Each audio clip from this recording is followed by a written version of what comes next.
Good afternoon students. आता संतवाणीमध्ये भेटी लागी जीवा, बरोबर, आपण ही पोयमचा अर्थ लिहिला. तुम्ही पोयमचा वर्कशीट्स पण सोडवल्या. त्याच्यानंतर मी तुमचं ओरल पण थोडंफार आहे ते घेतलं, बरोबर.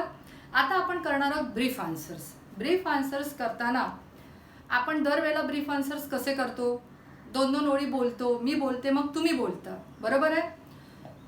आता इथे आपण तसं करू नाही शकणार. तेव्हा मी जे तुम्हाला सांगेन त्याप्रमाणे तुम्ही लोकांनी ते घरी करण्याचा प्रयत्न करायचा आणि प्रयत्न केलाच पाहिजे.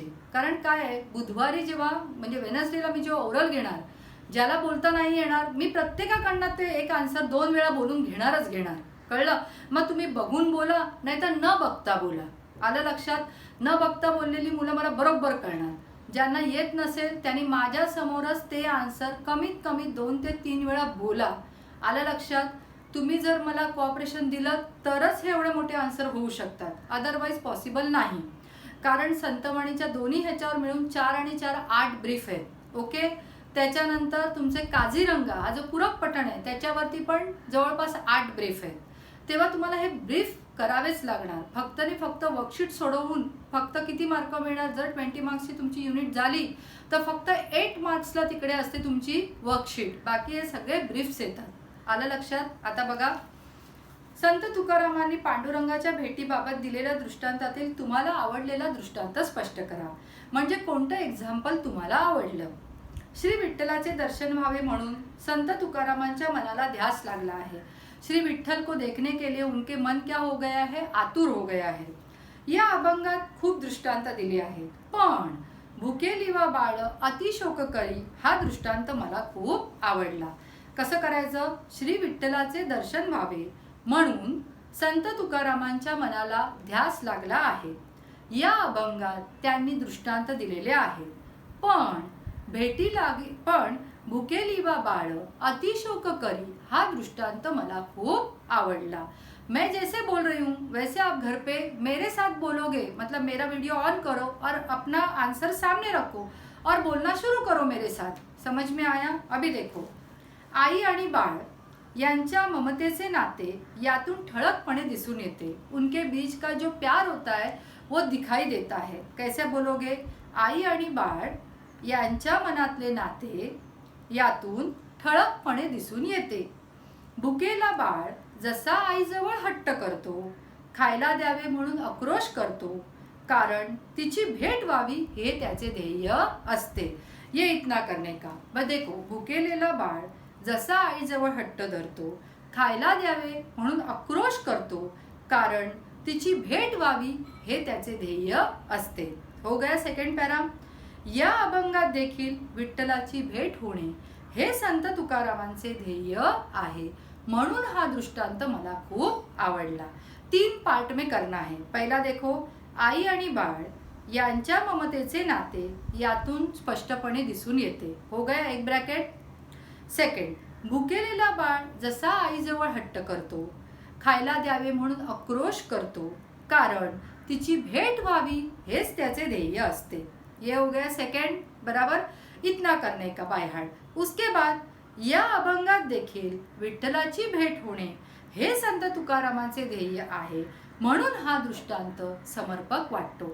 3 पार्ट में आंसर करो, छोटा छोटा छोटा करके. पहिला, आई आणि बाळ यांच्या ममतेचे नाते दिसून येते. दुसरा, भुकेलेला बाळ आईजवळ हट्ट करतो, खायला द्यावे म्हणून आक्रोश करतो, का, कारण तिची भेट व्हावी हे त्याचे ध्येय असते.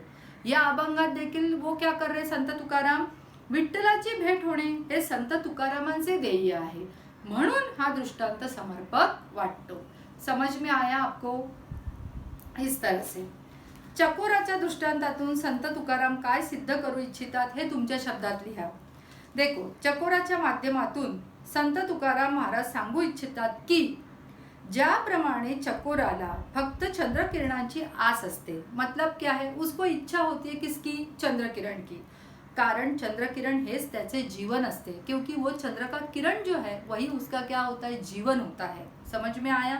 वो उसकी लाइफ होती है. ये हो गया फर्स्ट पैरा. देखो, चकोराच्या माध्यमातून संत तुकाराम महाराज सांगू इच्छितात की ज्याप्रमाणे चकोराला फक्त चंद्रकिरणांची आस असते, कारण चंद्रकिरण हेच त्याचे जीवन असते। समझ में आया? आगे चकोराला जशी चंद्रकिरणाची आस असते, त्यासाठी तो तळमळत असतो, मतलब कभी वो दिखता ऐसा होता है। त्याचप्रमाणे संत तुकारामांना विठ्ठल भेटीची ओढ लागली आहे। ये हो गया आपका यहाँ तक करने का बाय हार्ट और स्टॉप करने का। कैसे? चकोराला जशी चंद्रकिरणाची आस असते, त्यासाठी तो तळमळत असतो, त्याचप्रमाणे संत तुकारामांना विठ्ठल भेटीची ओढ लागली आहे। त्याचप्रमाणे संत तुकारामांना विठ्ठल भेटीची ओढ लागली आहे। हो गया? मैं जैसे बोलती हूँ वैसे ही सामने बोलते जाओ, अपने आप आंसर आएगा। विठ्ठल दर्शन हेच त्यांच्या जीवनाचे अंतिम ध्येय आहे। क्या आएगा? विठ्ठल दर्शन हेच त्यांच्या जीवनाचे अंतिम ध्येय आहे। विठ्ठलाच्या भेटीशिवाय जगणे निरर्थक आहे। विठ्ठलाच्या भेटीशिवाय जगणे निरर्थक आहे, हे तत्व संत तुकाराम महाराजांना येथे सांगायचे आहे। जिस तरह से चकोर को चंद्रकिरण की आशा होती है, उस तरह से ही तुकाराम महाराज को विठ्ठल की भेंट की जो आस है वो बहुत ज़्यादा हो रही है। समझ में आया आपको? यहाँ पे मैंने जैसे बोला, जैसे पैराग्राफ्स में बताया, वैसे थोड़ा थोड़ा आंसर करो, आराम से हो जाएगा। समझ में आया आपको? ध्यान में आया? इस तरह से ये 2 आंसर करने हैं। मैं रोज आपको 2-2 आंसर का रिवीजन डालती जाऊंगी।